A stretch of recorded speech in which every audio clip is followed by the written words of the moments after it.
Hello everyone, and welcome back to our third edition of Stories for the Season. We are very excited to once again be partnering with NUCAT and State Street Theater to give you these readings of the season. This year, our theme, if you couldn't tell, is snow and snowstorms. We've got some wonderful fiction readings as well as true readings about storms that happened right here in New Ulm, firsthand accounts and newspaper clippings that we'd like to thank the Brown County Historical Society and their archives for letting us use those, and we hope you enjoy this year's Stories for the Season. Hi everybody, I'm Sandy and I am here to tell you a wonderful story written by Laura Ingalls Wilder. And the story is called Winter Days and Winter Nights from Little House in the Big Woods. The first snow came and the bitter cold. Every morning Pa took his gun and his traps and was gone all day in the big woods, setting the small traps for muskrats and mink along the creeks, the middle-sized traps for foxes and wolves in the woods. He set out the big bear traps, hoping to get a big fat bear before they all went into their dens for the winter. One morning he came back, took the horses and sled, and hurried away again. He had shot a bear. Laura and Mary jumped up and down and clapped their hands. They were so glad. Mary shouted, "I want the drumstick! I want the drumstick!" Mary did not know how big a bear's drumstick is. When Pa came back, he had both a bear and a pig in the wagon. He had been going through the woods with a big bear trap in his hands and the gun on his shoulder when he walked around a big pine tree covered with snow, and the bear was behind the tree. The bear had just killed the pig and was picking it up to eat it.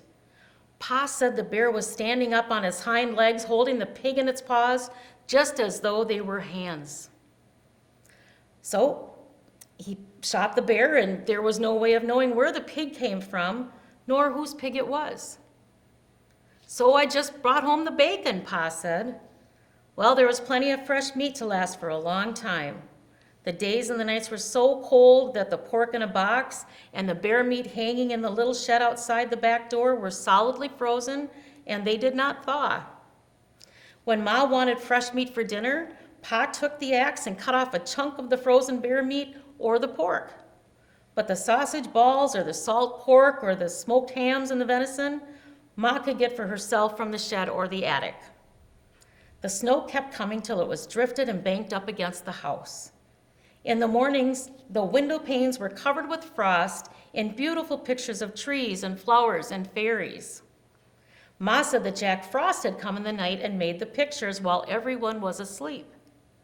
Laura thought that Jack Frost must be a little man with snowy white and wearing a glittery white pointed cap and soft knee-high boots made of deer skin. His coat was white and his mittens were white, and he did not carry a gun on his back, but his hands, he had shiny, sharp tools with which he carved the pictures.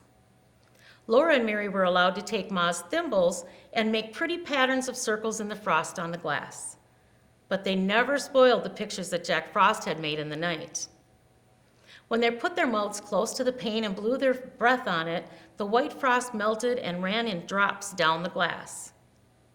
Then they could see the drifts of snow outside and the great trees standing bare and black, making thin blue shadows on the white snow. Laura and Mary helped Ma with the work. Every morning there were dishes to wipe.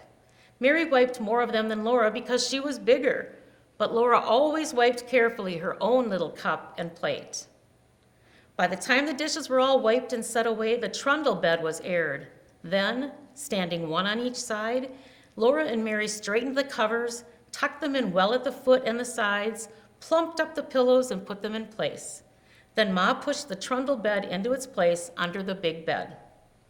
After this was done, Ma began the work that belonged to that day. Each day had its own proper work.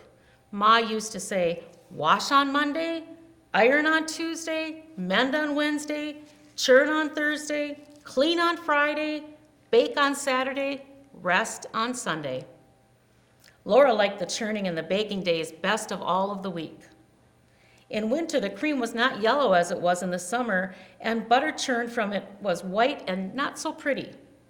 Ma liked everything on her table to be pretty, so in the wintertime she colored the butter. After she had put the cream in the tall crockery churn and set it near the stove to warm, she washed and scraped a long orange-colored carrot. Then she grated it on the bottom of the old leaky tin that Pa had punched full of nail holes for her. Ma rubbed the carrot across the roughness until she had rubbed it all through the holes, and when she lifted up the pan, there was a soft, juicy mound of grated carrot. She put this in a little pan of milk on the stove, and when the milk was hot, she poured milk and carrot into a cloth bag. Then she squeezed the bright yellow milk into the churn where it colored all the cream. Now the butter would be yellow. Laura and Mary were allowed to eat the carrot after the milk had been squeezed out. Mary thought she ought to have the larger share because she was older, and Laura said she should have it because she was littler. But Ma said they must divide it evenly. It was very good. When the cream was ready, Ma scalded the long wooden churn dash, put it in the churn, and dropped the wooden churn cover over it. The churn cover had a little round hole in the middle, and Ma moved the dash up and down through the hole. She churned for a long time. Mary could sometimes churn while Ma rested, but the dash was too heavy for Laura. At first, the splashes of cream showed thick and smooth around the little hole. After a long time, they began to look grainy. Then Ma churned more slowly, and on the dash, there began to appear tiny grains of yellow butter. When Ma took off the churn cover, there was the butter in a golden lump drowning in the buttermilk. Then Ma took out the lump with a wooden paddle into a wooden bowl, and she washed it many times in cold water, turning it over and working it with the paddle until the water ran clear. After that, she salted it. Now came the best part of the churning. Ma molded the butter.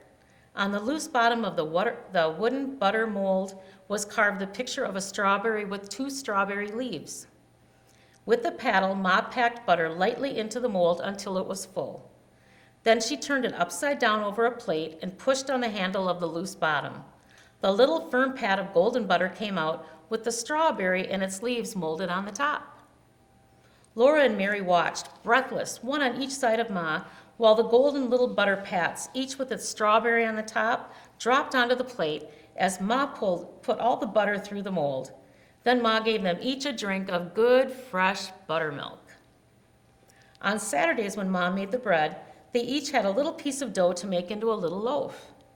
They might have a bit of cookie dough, too, to make little cookies, and once Laura even made a pie in her patty pan. After the day's work was done, Ma sometimes cut paper dolls for them.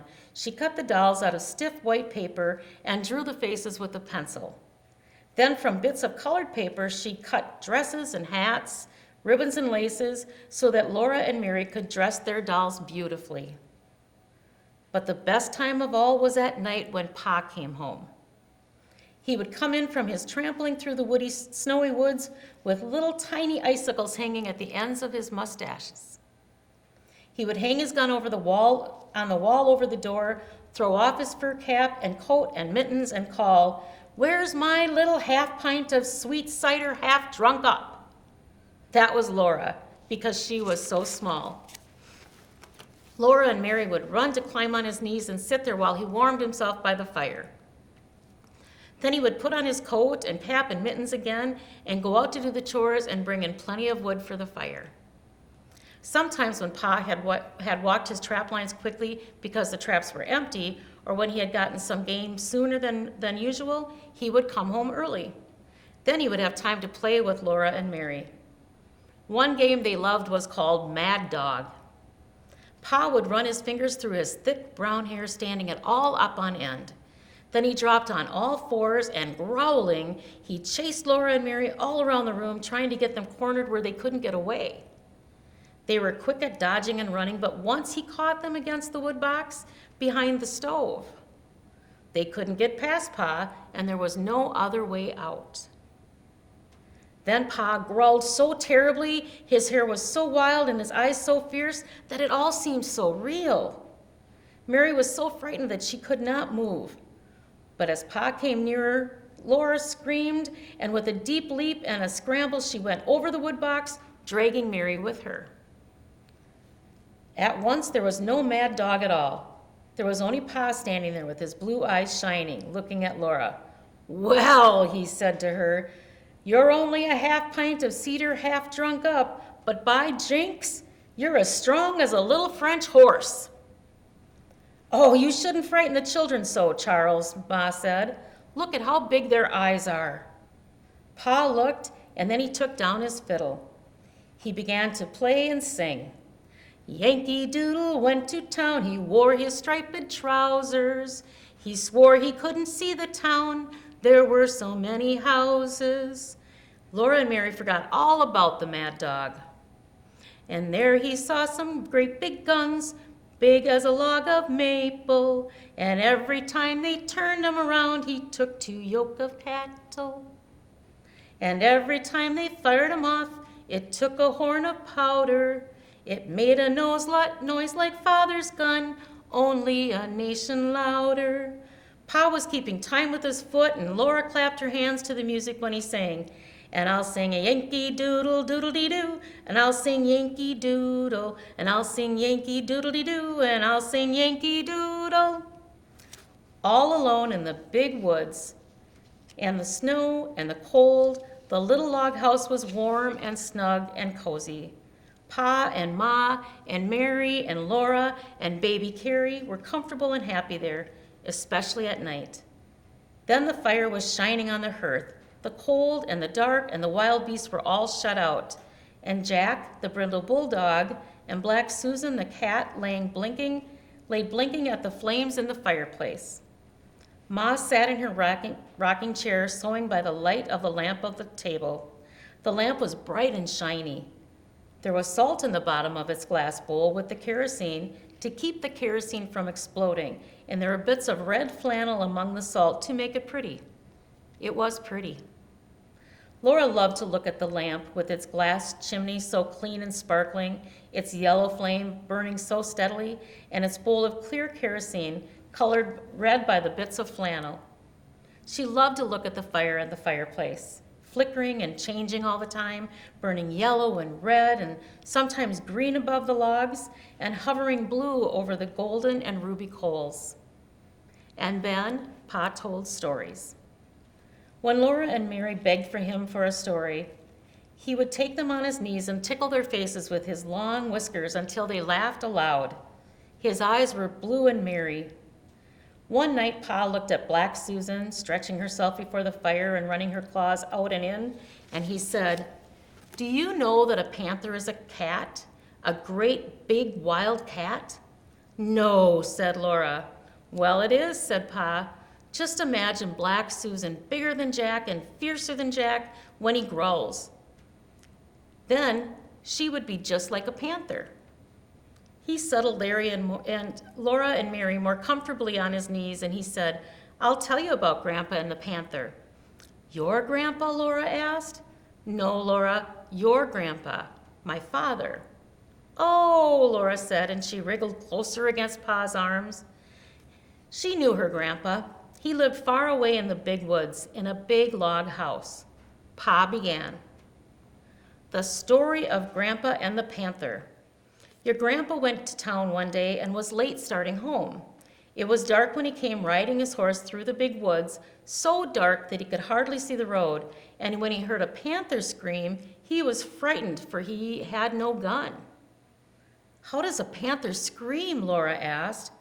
"Like a woman," Pa said. "Like this." Then he screamed so that Laura and Mary shivered with terror. Ma jumped in her chair and said, "Mercy, Charles." But Laura and Mary loved to be scared like that. The horse, with Grandpa on him, ran fast, for it was frightened too. But it could not get away from the panther. The panther followed through the dark woods. It was a hungry panther, and it came as fast as the horse could run. It screamed now on this side of the road and now on the other side, and it was always close behind him. Grandpa leaned forward in the saddle and urged the horse to run faster. The horse was running as fast as it possibly could run, and still the panther screamed close behind. Then Grandpa caught a glimpse of it as it leaped from treetop to treetop, almost overhead. It was a huge black panther leaping through the air like Black Susan leaping on a mouse. It was many, many, many times bigger than Black Susan. It was so big that if it leaped on Grandpa, it could kill him with its enormous slashing claws and its long, sharp teeth. Grandpa on his horse was running away from it just as a mouse runs from a cat. The panther did not scream anymore. Grandpa did not see it anymore, but he knew that it was coming, leaping after him in the dark woods behind him. The horse ran with all of its might. At last, the horse ran up to Grandpa's house. Grandpa saw the panther springing. Grandpa jumped off the horse against the door. He burst through the door and slammed it behind him. The panther landed on the horse's back, just where Grandpa had been. The horse screamed terribly and ran. He was running away into the big woods with the panther running on his back and ripping his back with its claws. But Grandpa grabbed his gun from the wall and he got to the window just in time to shoot the panther dead. Grandpa said he would never again go into the big woods without his gun. When Pa told his story, Laura and Mary shivered and snuggled closer to him. They were safe and snug on his knees with his strong arms around them. They liked to be there before the warm fire with Black Susan purring on the hearth and good dog Jack stretched out beside her. When they heard a wolf howl, Jack's head lifted and the hairs rose stiff along his back. But Laura and Mary listened to that lonely sound in the dark and the cold of the big woods, and they were not afraid.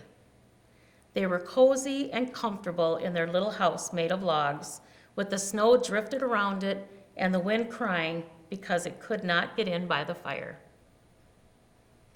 The end.